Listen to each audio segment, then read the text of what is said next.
There we go. Hi everybody, it's Jennifer McCreath. It's Thursday night, December. I can't remember what day it is today. I think it's the 15th, it might be the 16th, I'm not really sure. Kind of disoriented today, didn't sleep well last night, had to stay home today and rest and take some Benadryl and deal with the various ailments I'm dealing with. But let's get down to business here. A couple weeks ago, I took note of a story where Lamar Jackson had made some inappropriate homophobic comments, and further note that the media didn't seem to pay much attention to it, except for one particular journalist about sports, Sid Ziegler. It was then I learned that Sid had co-written a book, a former NFL football player who had come out as gay at the end of his career.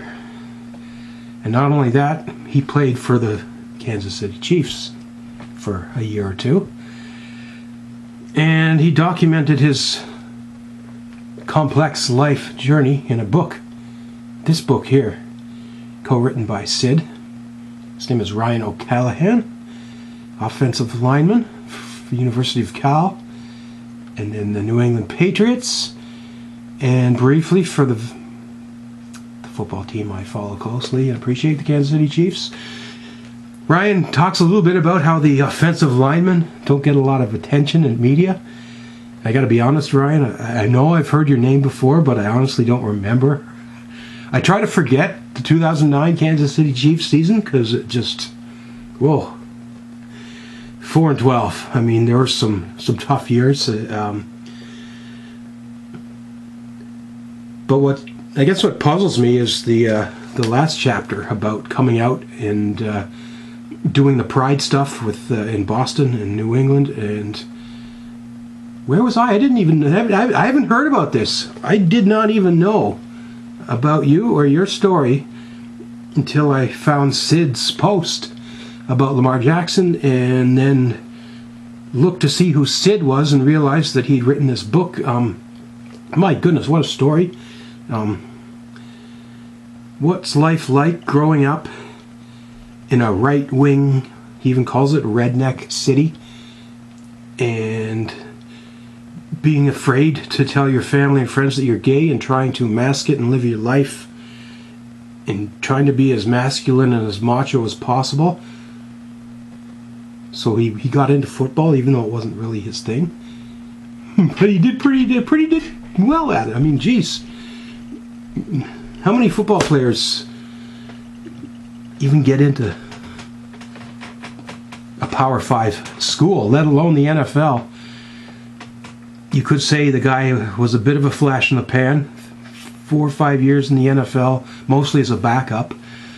But he had some critical games, some critical moments, and he made some good money. And unfortunately, as a 6'6", 360-pound offensive lineman, he took his share of punishment. And it's an interesting read. I can somewhat relate to a lot of what he went through. I'm 10 years older than you, Ryan. And I grew up knowing I was a little different, but didn't really know what it was. It wasn't until much later in life I realized that I was trans, and finally it made sense to me why I felt so awkward all those years growing up, and like you, kind of not being able to fit in to the so-called norms of society. And I certainly haven't made $1 million playing athletics, but I was a pretty good tennis player in my own right, as well as a marathon runner, and I used, I guess, my position as a out trans person in a conservative part of Canada to raise some notoriety, and the education, it all adds up. And being an LGBTQ activist is thankless work. It brings a lot more negativity than good in some cases to ourselves. It's an altruistic thing to do. But like you, I think the work I've done has opened doors for others, made life a little bit easier, and hopefully saved some lives. And just for that, I appreciate you telling your story. And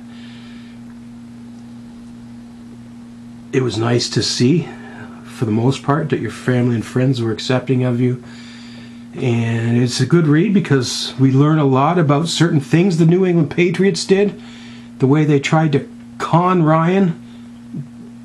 I don't want to spoil the story, but he has several injuries, shoulder separations, various muscle tears. And there was one particular story that really made me angry. Was the New England Patriots wanted to cut him off the payroll, but they couldn't do so while he was injured, so they tried to fake some sort of medical documentation saying that he was healthy so that he should go back in and play, and thus then they could cut him. Oh, for God's sakes. I'm not going to answer that because I'm kind of busy right now, but there's some good stories in here. Even Robert Kraft, who I thought was a real asshole, and still kind of do, but he does say and do some nice things for Ryan. Scott Pioli, wow, decent guy. Didn't know much about Scott, but very impressed.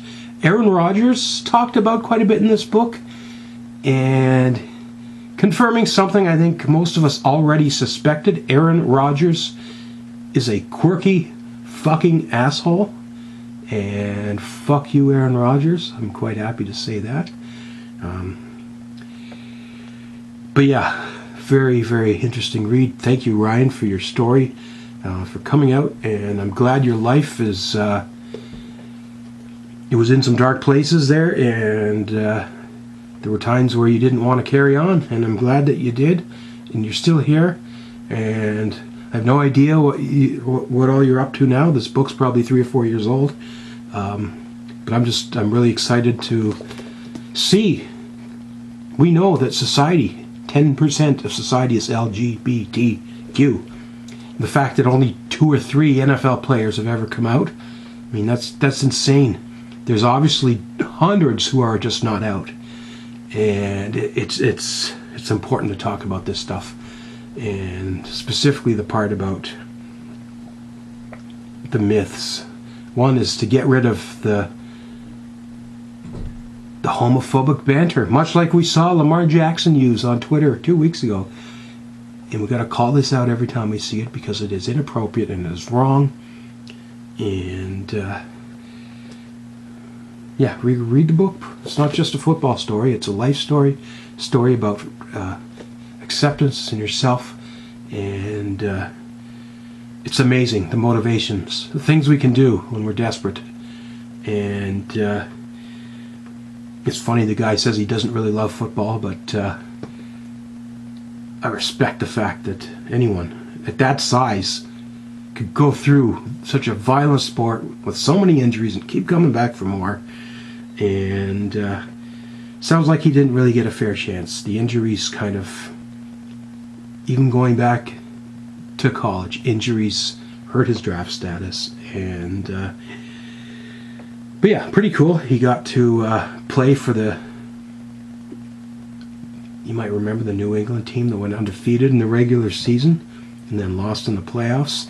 He played in that 16th game, and he was on the bench for the Super Bowl that they lost. So, oh yeah, Todd Haley is talked about in here, a guy I never really liked from a fan perspective. Coaching, the Chiefs were high on this guy, and I figured it was a bad idea, and it proved to be a bad idea. Todd Haley, sounds like you're a pretty miserable coach, miserable person as well. So, but yeah, a lot of dark years for the Chiefs. Things are looking pretty good, but we're still a dynasty of one. So come on, guys. We got to win another Super Bowl, so Wilbon can't keep calling it Dynasty of One. Speaking of dynasties of one, how's it going, Aaron Rodgers? It's been a while since you won a Super Bowl. Ha ha ha ha ha. Be a man and call Ryan up and apologize, Aaron, because you just shouldn't be an asshole. You're supposedly a leader, and you've gotten yourself into a lot of trouble with this vaccination lying, and look yourself in the mirror, Aaron. You can do better than that. Anyway, that's my video. Yeah, read the book. It's good. And Sid, I'm going to buy your other book. I can't remember the title. I just bought it on eBay. Something about LGBT athletes finding their place in sports. So I'm really looking forward to getting my hands on that book and reading that one too. Stay tuned. I am working on a book as well. Hopefully one of these years I'll actually finish it. Thanks for watching, everyone. I'm Jennifer McCreath.